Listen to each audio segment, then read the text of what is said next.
Hello दोस्तों, एक बार फिर हमारी वीडियो में आपका स्वागत है।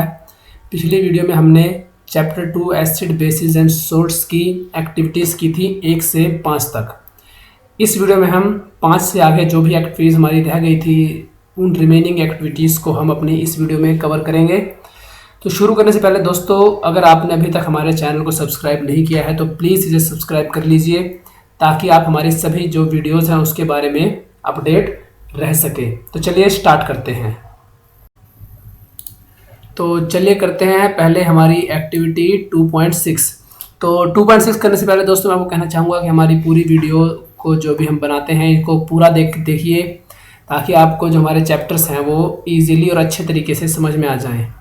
तो चलिए करते हैं। तो हमें एक्टिविटी 2.6 में हमें पहले कहा है कि हमें एक टेस्ट ट्यूब में डाइल्यूट जो है NaOH यानी सोडियम हाइड्रोक्साइड का सोल्यूशन लेना है टेस्ट ट्यूब में, और उसमें कुछ बूंदें डालनी हैं फिनोल्फ्थलीन सॉल्यूशन की, और हमें ये बताना है कि फिनोल्फ्थलीन और सोडियम हाइड्रोक्साइड की जो रिएक्शन है उससे सॉल्यूशन का कलर क्या हुआ। तो जब हम फिनोल्फ्थलीन के सॉल्यूशन की कुछ बूंदें डालते हैं सोडियम हाइड्रोक्साइड में, तो जो हमारा फिनोल्फ्थलीन का सॉल्यूशन है, जो मिक्सचर हुआ है फिनोल्फ्थलीन और सोडियम हाइड्रोक्साइड का, उसका जो कलर है वो हमारा पिंक कलर का हो जाता है। ऐसा इसलिए होता है क्योंकि फिनोल्फ्थलीन जो है ये हमारा कलरलेस सॉल्यूशन होता है और हम इसको एसिड बेस इंडिकेटर की तरह भी यूज़ कर सकते हैं। तो इसीलिए जब हमारा फिनोल्फ्थलीन किसी बेस के कांटेक्ट में आता है तो इसका कलर पिंक कलर का हो जाता है, और जो हमारा सोडियम हाइड्रोक्साइड है ये हमारा एक बेसिक सॉल्यूशन होता है। तो इसके बाद इसी एक्टिविटी में इन्होंने कहा कि अब जो हमारा मिक्सचर है इसमें कुछ बूंदें डाइल्यूट हाइड्रोक्लोरिक एसिड HCl की डालो और ये बताओ कि क्या कलर में कुछ चेंजेस हुए। अगर वो हुए तो ऐसा क्यों हुआ। तो यस, जब हम हमारा जो पिंक कलर का सॉल्यूशन था इसमें कुछ बूंदे हाइड्रोक्लोरिक एसिड यानी HCl की डालते हैं, तो जो फिनोल्फ्थलीन डालने की वजह से जो हमारा पिंक कलर का सॉल्यूशन हुआ था उसका पिंक कलर डिसअपियर हो जाता है और हमारा जो सॉल्यूशन है वो कलरलेस हो जाता है। ऐसा क्यों होता है? ऐसा इसलिए होता है क्योंकि जो हमारा हाइड्रोक्लोरिक एसिड है ये नेचर में एसिडिक होता है, और एसिडिक होने की वजह से ये सोडियम हाइड्रोक्साइड के इफेक्ट को न्यूट्रलाइज कर देता है। क्योंकि एसिड और बेस जब आपस में रिएक्ट करते हैं, यहाँ एसिड आएगा, बेस प्लस एसिड, तो एसिड और बेस जब आपस में रिएक्ट करते हैं तो ये सोल्ट और वाटर बनाते हैं। तो एसिड जो है ये उसके इफेक्ट को न्यूट्रलाइज कर देगा। इसीलिए जो हमारा फिनोल्फ्थलीन सॉल्यूशन है वो न्यूट्रलाइज के साथ रिएक्शन नहीं करता, तो हमारे जो मिक्सचर का कलर है वो वापस से कलरलेस हो जाएगा। इसके बाद इन्होंने कहा है कि उसमें कुछ बूंदें दोबारा से सोडियम हाइड्रोक्साइड की डालो और ये देखो क्या पिंक कलर वापस से रीअपियर हो जाता है। तो यस, पिंक कलर जो है वो दोबारा से रीअपियर हो जाएगा क्योंकि जो हमारा मिक्सचर था वो हमारा मिक्सचर था न्यूट्रलाइज, और न्यूट्रलाइज मिक्सचर में अगर हम कुछ बूंदे एक किसी बेसिक यानी कि जो हमारा सोडियम हाइड्रोक्साइड यानी किसी बेसिक सॉल्यूशन की कुछ बूंदे डालेंगे तो जो न्यूट्रलाइज मिक्सचर था वो दोबारा से उसका नेचर बेसिक हो जाएगा, और बेसिक सॉल्यूशन के साथ जब फिनोल्फ्थलीन रिएक्ट करता है तो उसका कलर चेंज होके वापस से पिंक कलर का हो जाता है। तो इस पूरी एक्टिविटी की जो बेसिक नोट करने वाली चीज़ थी वो ये थी कि एसिड और बेस, यहाँ पे एसिड आएगा, एसिड और बेस आपस में रिएक्ट करके सोल्ट और वाटर बनाते हैं तथा एक दूसरे के इफेक्ट को न्यूट्रलाइज कर देते हैं, और ऐसी रिएक्शंस को हम न्यूट्रलाइजेशन रिएक्शंस कहते हैं। तो चलिए अब करते हैं हमारी एक्टिविटी 2.7। तो इसमें हमें कहा है कि कुछ हमें अमाउंट लेनी है कॉपर ऑक्साइड की किसी बीकर में, और इसमें हमें डाइल्यूट हाइड्रोक्लोरिक एसिड को डालना है स्लोली, और ये बताना है कि सॉल्यूशन का कलर क्या होता है और कॉपर ऑक्साइड की जो रिएक्शन होती है डाइल्यूट हाइड्रोक्लोरिक एसिड के साथ उससे क्या प्रोड्यूस होता है। तो जो हमारा कॉपर ऑक्साइड है ये बेसिकली जो है ये ब्लैक कलर का होता है, लेकिन हाइड्रोक्लोरिक एसिड की रिएक्शन के हाइड्रोक्लोरिक एसिड से रिएक्ट करने के बाद जो हमारा कॉपर ऑक्साइड है ये कॉपर क्लोराइड और वाटर बनाता है। अब जो हमारा कॉपर क्लोराइड है ये तो वैसे तो ब्राउन कलर का होता है, लेकिन कॉपर क्लोराइड जो है ये वाटर को एब्जॉर्ब करेगा, क्योंकि इस रिएक्शन में वाटर भी बनता है।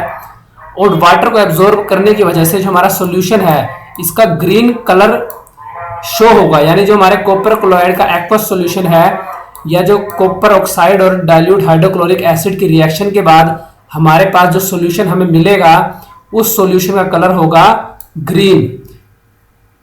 तो यहां से जो नोट करने वाली चीज है हमारे एक्ट 2.7 से वो ये है कि जो मेटल ऑक्साइड्स हैं ये किसी भी एसिड से रिएक्ट करके सोल्ट और वाटर बनाते हैं।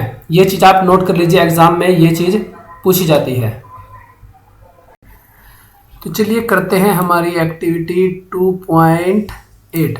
तो 2.8 में हमें कुछ इस तरीके से बीकर लेना है और बीकर में हमें यहाँ कॉर्क में दो नेल्स, जो हमारी मेटल की नेल्स होती हैं आयरन की, उन नेल्स को प्लेस करना है और इस नेल्स के दोनों एंड्स को हमें बैटरी और स्विच के थ्रू एक बल्ब से अटैच करना है। अब क्या करना है, हमारे पास यहाँ 4 सॉल्यूशंस दिए हुए हैं, ग्लूकोज, अल्कोहल, हाइड्रोक्लोरिक एसिड और सल्फ्यूरिक एसिड। हमें इस बीकर में बारी बारी इन चारों सॉल्यूशंस को डालना है और हमें यह बताना है कि किन केसेस में हमारा जो बल्ब है वो ग्लो करेगा। तो पहले हमने इस एक्टिविटी जो हमारे एक्टिविटी 2.8 है, इस एक्सपेरिमेंट को हमने डाइल्यूट हाइड्रोक्लोरिक एसिड और डाइल्यूट सल्फ्यूरिक एसिड के साथ किया और हमें यह बताना है कि क्या इन केसेस में बल्ब जलेगा। तो यस, इन केसेस में HCl और सल्फ्यूरिक एसिड के केस में जो हमारा बल्ब है वो ग्लो करेगा। वो क्यों करेगा? क्योंकि जो हमारे एसिड्स हैं ये वाटरी सॉल्यूशन में जो हमारा वाटर है इससे रिएक्ट करके या वाटर में आयनाइज होके H पॉजिटिव आयन जो है वो प्रोड्यूस करते हैं। और जो ये आयन्स होते हैं ये फ्रीली अवेलेबल होते हैं वाटर में, इलेक्ट्रिसिटी को कंडक्ट करते हैं, जिसकी वजह से जो हमारा बल्ब है वो ग्लो करने लग जाता है।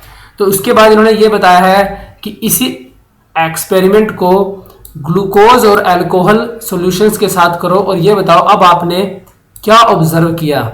तो जब हम इसी एक्टिविटी को या इस एक्सपेरिमेंट को ग्लूकोज या अल्कोहल के साथ करेंगे तो जो हमारा बल्ब है वो नहीं जलेगा। वो क्यों नहीं जलेगा? वो इसलिए नहीं जलेगा कि जो हमारा अल्कोहल या ग्लूकोज है ये हमारे ऑर्गेनिक्स कंपाउंड है।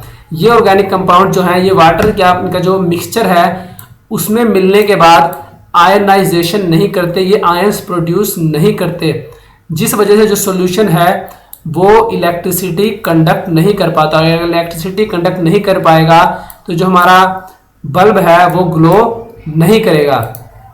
तो इस एक्टिविटी में जो नोट करने वाली बात थी वो ये है कि जो हमारे एसिड्स हैं ये वाटर के साथ रिएक्ट करके या अपने सॉल्यूशन में जो H पॉजिटिव आयन प्रोड्यूस करते हैं।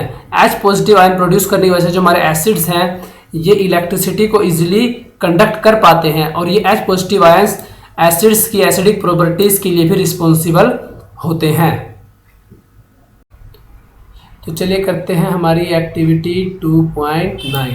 तो 2.9 में हमें क्या करना है, पहला पॉइंट इसमें हमें क्या करना है, हमें एक टेस्ट ट्यूब लेनी है और इसमें कुछ यानी 1 ग्राम सॉलिड सोडियम क्लोराइड डालना है और उसके बाद हमें इसमें कुछ बूंदे या कुछ अमाउंट में कॉन्सनट्रेटेड सल्फ्यूरिक एसिड यानी कि H2SO4 डालना है और इस टेस्ट ट्यूब में कॉर्क की मदद से और एक डिलीवरी ट्यूब लगा देनी है और ताकि ये सील हो जाए और सिर्फ जो भी गैस प्रोड्यूस हो वो इस डिलीवरी ट्यूब के थ्रू बाहर निकले।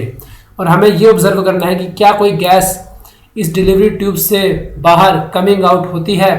तो जब हमारा सोडियम क्लोराइड है ये कॉन्सनट्रेटेड सल्फ्यूरिक एसिड के साथ रिएक्ट करेगा तो रिएक्शन कुछ इस तरीके की होगी। यहाँ आपको रिएक्शन दी हुई है, तो रिएक्शंस करेंगे तो जो हमारा पहला प्रोडक्ट होगा वो होगा Na2SO4 यानी सोडियम सल्फेट और जो HCl है यानी जो हमारा सल्फ्यूरिक एसिड का फॉर्मूला है तो इसमें सल्फ्यूरिक एसिड जो है वो गैस प्रोड्यूस होगी, हाइड्रोक्लोरिक गैस।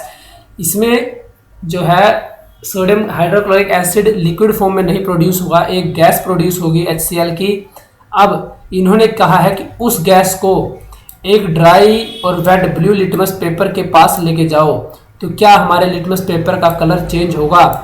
अगर हम इस गैस को जो हमारा वेट लिटमस पेपर है, जो हमारा गीला लिटमस पेपर है, उसके पास लेके जाएंगे तो जो हमारे लिटमस पेपर का कलर है वो रेड हो जाएगा। लेकिन जो हमारा ड्राई लिटमस पेपर है उसका कलर चेंज नहीं होगा। ऐसा क्यों होगा? हमने अभी एक्टिविटी 2.8 की थी कि जो हमारे एसिड्स हैं वो वाटर में आयनाइज होके H पॉजिटिव आयन प्रोड्यूस करते हैं। तो इसीलिए जो वेट लिटमस पेपर है उसमें वाटर की प्रेजेंस होने की वजह से जो हमारा HCl है, HCl गैस, ये वाटर के साथ मिक्स होके जो है H पॉजिटिव आयन प्रोड्यूस करेगी। और H पॉजिटिव आयन प्रोड्यूस करने की वजह से जो हमारा वेट लिटमस पेपर है इसका कलर चेंज हो जाएगा। इसके बाद इन्होंने पूछा है कि इस एक्टिविटी के बेसिस पर आप क्या कह सकते हैं ड्राई HCl और HCl सॉल्यूशन की एसिडिक करैक्टर के बारे में। तो जो हमारा लिटमस पेपर है ये वर्क करता है H पॉजिटिव या OH नेगेटिव आयंस के। अगर H पॉजिटिव आयंस हैं तो जो हमारा सॉल्यूशन है वो एसिडिक नेचर का होगा, और अगर OH नेगेटिव आयंस हैं तो जो सॉल्यूशन है वो हमारा बेसिक नेचर का होगा। अब जो ड्राई HCl गैस है जो हमारे इस रिएक्शन में प्रोड्यूस हुई थी, ये H पॉजिटिव आयन प्रोड्यूस नहीं कर सकती। तो इसीलिए जो ड्राई HCl गैस है ये पेपर का कलर चेंज नहीं कर सकती। दूसरी तरफ जो हमारा HCl सॉल्यूशन है ये वाटर के साथ मिक्स है, इसमें वाटर की कुछ अमाउंट होती है, इसलिए जो हमारा HCl सॉल्यूशन है ये आयंस को प्रोड्यूस कर सकता है। और इस वजह से जो हमारा लिटमस पेपर है, ब्लू लिटमस पेपर, वो रेड कलर का हो जाता है। तो इस एक्सपेरिमेंट से हमने क्या सीखा? इस एक्सपेरिमेंट से हमने सीखा जो हमारे हाइड्रोजन आयंस हैं या H पॉजिटिव या OH नेगेटिव आयंस हैं, ये जो हमारे आयंस हैं ये वाटर की प्रेजेंस में ही रह सकते हैं। अगर वाटर प्रेजेंस नहीं है तो हमारे हाइड्रोजन आयंस अलोन एग्जिस्ट नहीं कर सकते। यानी कि जो हाइड्रोजन आयंस हैं ये ऑलवेज अपनी H पॉजिटिव एक्वस फॉर्म में या फिर हाइड्रोनियम आयन की फॉर्म में जो है वाटर में प्रेजेंस होते हैं, जिस वजह से जो हमारा एसिड है वो एसिडिक नेचर शो करता है। उसी तरीके से जो हमारे बेस हैं ये OH नेगेटिव आयंस प्रोड्यूस करते हैं वाटर में, जिस वजह से जो हमारे बेस हैं ये बेसिक नेचर के होते हैं। और ऐसे बेसिस जो वाटर में सोल्यूबल होते हैं उनको हम एल्कलाई कहते हैं। यानी कि जो एल्कलाई होते हैं ये बेसिक नेचर के होते हैं, ये जो बेसिक नेचर के होते हैं और वाटर में सोल्यूबल होते हैं। तो चलिए अब करते हैं हमारी एक्टिविटी 2.10। 2.10 में इन्होंने कहा है कि एक बीकर में 10 ml की अमाउंट में हमें वाटर लेना है और इसमें कुछ बूंदें डालनी है हमें डाइल्यूट H2SO4 की, वो भी धीरे धीरे से बूंदें डालनी है और बीकर को स्लोली स्विर्ल करते रहना है। उसके बाद इन्होंने कहा है बीकर के बेस को टच करके देखो और बताओ क्या आपको टेम्परेचर में कुछ चेंजेस महसूस होते हैं। अगर होते हैं तो ये बताओ कि जो प्रोसेस है वो एक्सोथर्मिक है या एंडोथर्मिक प्रोसेस है। तो एक्टिविटी के सॉल्यूशन से पहले मैं आपको बताना चाहूँगा कि हम ऐसे क्यों करते हैं, क्यों हम किसी भी रिएक्शन में कॉन्सनट्रेटेड एसिड का या कॉन्सनट्रेटेड बेस का यूज़ नहीं करते हैं। तो किसी भी एसिड या बेस में वाटर को मिक्स करना क्यों होता है? क्योंकि हम उसमें जो हमारे एसिड्स या बेसिस होते हैं ये काफ़ी ज़्यादा हाईली कॉन्सनट्रेटेड होते हैं। हम इनको डायरेक्ट यूज़ करें तो ये हमारी स्किन के लिए काफ़ी, या जो भी चीज़ उसके कांटेक्ट में आती है उसके लिए काफ़ी ज़्यादा हार्मफुल हो सकते हैं। इसीलिए हम इसमें पानी को मिक्स करते हैं। मिक्स करने से क्या होता है, हम इनमें H पॉजिटिव या OH नेगेटिव आयंस की कॉन्सेंट्रेशन को कम कर देते हैं। और कम करने से क्या होता है कि जो हमारा कॉन्सेंट्रेटेड H2SO4 है ये डाइल्यूट हो जाता है। इस प्रोसेस को हम कहते हैं डाइल्यूशन, और एसिड और बेसिस को हम कहते हैं डाइल्यूटेड। तो अब हम बात करते हैं हमारी एक्टिविटी की। तो जब हम इसमें कुछ बूंदें डालेंगे H2SO4 की तो जो हमारा बीकर है वो गर्म हो जाएगा, क्योंकि जो हमारा डाइल्यूशन का प्रोसेस है, मैंने आपको बताया डाइल्यूशन का प्रोसेस क्या है। इसमें हम वाटर को मिक्स करते हैं किसी भी एसिड या बेस में, तो ये हमारा जो प्रोसेस है ये काफ़ी ज़्यादा एक्सोथर्मिक रिएक्शन होती है। और एक्सोथर्मिक रिएक्शन की वजह से इसमें काफ़ी ज़्यादा अमाउंट में हीट प्रोड्यूस होती है, और इस हीट की वजह से ही जो हमारा बीकर है वो गर्म हो जाता है।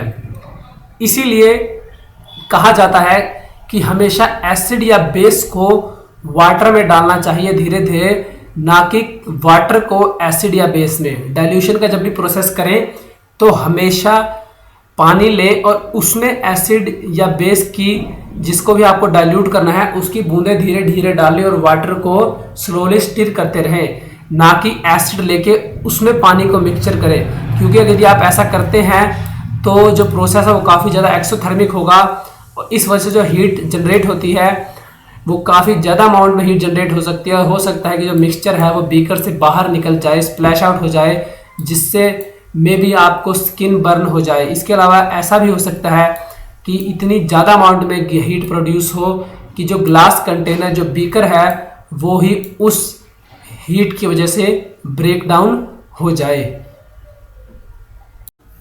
तो एक्टिविटी 2.11 में हमें क्या करना था, इन्होंने 2.11 में हमें एक टेबल दी थी जिसमें कुछ सॉल्यूशंस दिए हैं और हमें इनकी पीएच वैल्यू का पता लगाना था और ये बताना था कि पीएच पेपर के साथ रिएक्ट करके पीएच पेपर जो हमारा, जिससे हम एसिड या बेसिस का पता लगाते हैं, उसके कलर पे इन सॉल्यूशंस का क्या इफेक्ट होगा और साथ ही हमें सॉल्यूशन का नेचर का पता लगाना है। पीएच पेपर के बारे में अभी हमने ऊपर वाली एक्टिविटीज़ में किया था और जो भी पीएच वैल्यूज़ हैं ये मैंने यहाँ लिख दी हैं, आप इसे नोट कर सकते हैं ताकि आपके एग्जाम्स में भी काम आए। और नेचर ऑफ सॉल्यूशन की बात करते हैं तो नेचर ऑफ सॉल्यूशन में ऐसा है, जो हमारा पीएच वैल्यू है इसका यूज़ करते हैं हम ये पता लगाने के लिए कि जो हमारा कोई सॉल्यूशन है वो एसिडिक नेचर का है या बेसिक नेचर का। अगर किसी सॉल्यूशन की पीएच वैल्यू 7 से ज़्यादा आती है तो यानी कि जो हमारा वो सॉल्यूशन है वो बेसिक नेचर का है। फॉर एग्जांपल सलाइवा, जो हमारा सलाइवा है इसकी पीएच वैल्यू है 7.4, तो यानी कि इसका जो नेचर होगा ये होगा बेसिक। उसी तरीके से अगर पीएच वैल्यू हमारी आती है राइट अराउंड 7, तो जो हमारा सॉल्यूशन है वो ना ही हमारा बेसिक होगा ना ही हमारा एसिडिक होगा। 7 जो है वो न्यूट्रल वैल्यू होती है, ना ही एसिडिक होती है ना ही बेसिक। उसके बाद अगर हमारे किसी सॉल्यूशन की वैल्यू 7 से कम आती है तो जो हमारा वो सॉल्यूशन है वो हमारा एसिडिक नेचर का होगा। फॉर एग्जांपल लेमन जूस, इसकी पीएच वैल्यू है 2.2, तो यानी कि ये जो हमारा सॉल्यूशन है ये हमारा एसिडिक सॉल्यूशन है। तो अब यहाँ पे बाकी पीएच वैल्यूज लिखी हुई हैं। आई थिंक ये एक्टिविटी जो है ये आप अपने आप कर सकते हैं अगर आपने हमारी पुरानी जो वीडियोस हैं वो देखी हैं तो चलिए करते हैं हमारी एक्टिविटी 2.12। तो 2.12 एक्टिविटी में इन्होंने हमें कहा है कि हमें 2 ग्राम या 2 ग्राम के अराउंड सोइल लेनी है, इसमें वाटर मिक्स करके इसमें जो कंटेंट्स हैं उसको साफ करके जो सोइल है उसको कलेक्ट करना है फिल्ट्रेट को, और इस फिल्ट्रेट की जो है पीएच वैल्यू को हमें चेक करना है किसी भी यूनिवर्सल इंडिकेटर के द्वारा, और हमें ये बताना है कि जो हमारी सोइल है उसकी पीएच वैल्यू क्या है और प्लांट्स की ग्रोथ के लिए एक आइडियल पीएच वैल्यू क्या होनी चाहिए, सोइल की एक आइडियल पीएच वैल्यू क्या होनी चाहिए। तो जो नॉर्मल सोइल है उसकी पीएच वैल्यू होती है 5.5 टू 7.5, इस रेंज में जो पीएच वैल्यू है वो होती है। और इसको जब हम पीएच पेपर से चेक करते हैं तो ये ग्रीन कलर शो होता है। तो यहाँ पे इन्होंने हमें क्यों कहा कि हमें जो पीएच वैल्यू किसी सोइल के लिए आइडियल या प्लांट की ग्रोथ के लिए आइडियल पीएच वैल्यू क्या है, क्योंकि जो सोइल की पीएच वैल्यू है ये प्लांट्स की ग्रोथ में काफ़ी ज़्यादा बड़ा इम्पोर्टेंट फैक्टर होता है। क्योंकि जो ज़्यादातर प्लांट्स हैं ये ग्रो करते हैं 5 टू 7.5 की पीएच रेंज में। अगर हमारी जो सोइल है वो ज़्यादा ही एसिडिक हो जाए, ये ज़्यादा ही बेसिक हो जाए, तो जो प्लांट्स हैं वो ग्रो नहीं कर पाएंगे। इसीलिए हमें पीएच सोइल की पीएच वैल्यू को चेक कराते रहना चाहिए और उसको अपनी जो हमारी क्रॉप है या जो हमारे प्लांट्स हैं उनके हिसाब से एडजस्ट करते रहना चाहिए। तो फॉर एग्जांपल जैसे हमारा फॉस्फेट फर्टिलाइज़र है, ये फॉस्फेट फर्टिलाइज़र क्या करता है, ये सोइल की में जो एसिडिटी है उसको बढ़ा देता है। यानी अगर सोइल बेसिक नेचर की है तो उसको न्यूट्रलाइज करने के लिए, उसमें बेसिक जो उसका वैल्यू है उसका पीएच को कम करने के लिए हम उसमें अगर फॉस्फेट फर्टिलाइज़र मिलाएंगे तो हमारी सोइल एसिडिक नेचर की हो जाएगी।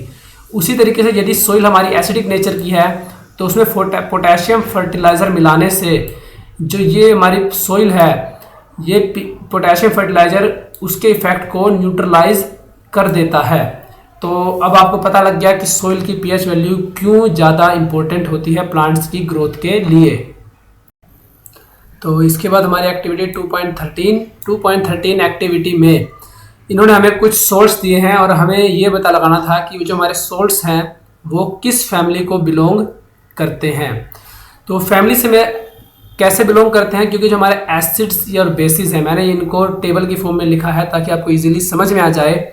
तो जो हमारे एसिड्स और बेसिस हैं ये आपस में रिएक्ट करके सोल्ट और वाटर प्रोड्यूस करते हैं।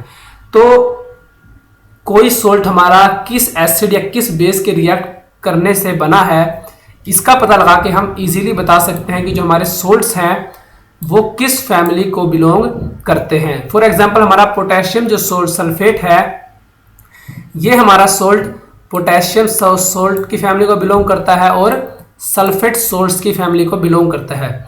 उसी तरीके से हमारा सोडियम सल्फेट जो सोल्ट है, ये हमारा सोडियम सोल्ट और सल्फेट सोल्ट्स इन दो फैमिलीज को बिलोंग करता है। उसी तरीके से हमारा सोडियम नाइट्रेट, ये जो हमारा सोल्ट है ये सोडियम फैमिली और नाइट्रेट सोल्ट्स फैमिली को बिलोंग करता है। अमोनियम क्लोराइड सोल्ट जो है ये हमारा अमोनियम सोल्ट्स की फैमिली को और क्लोराइड सोल्ट्स की फैमिली को बिलोंग करता है। उसी तरीके से सभी सोल्ट्स की यहाँ मैंने फैमिलीज को लिखा हुआ है, आप इसका स्क्रीनशॉट ले सकते हैं या इसको नोट कर सकते हैं। और वीडियो अगर पसंद आए तो प्लीज़ इसे लाइक शेयर करते रहिए। करेंगे अब हम एक्टिविटी अपनी अगली।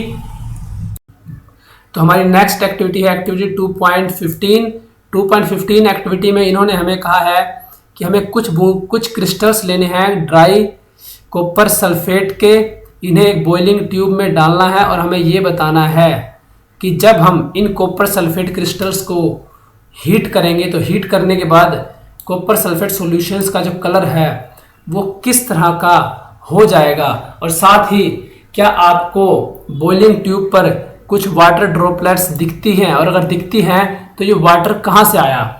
तो मोस्टली क्या समझा जाता है कि जो क्रिस्टल्स हैं वो ड्राई होते हैं, लेकिन ऐसा नहीं होता।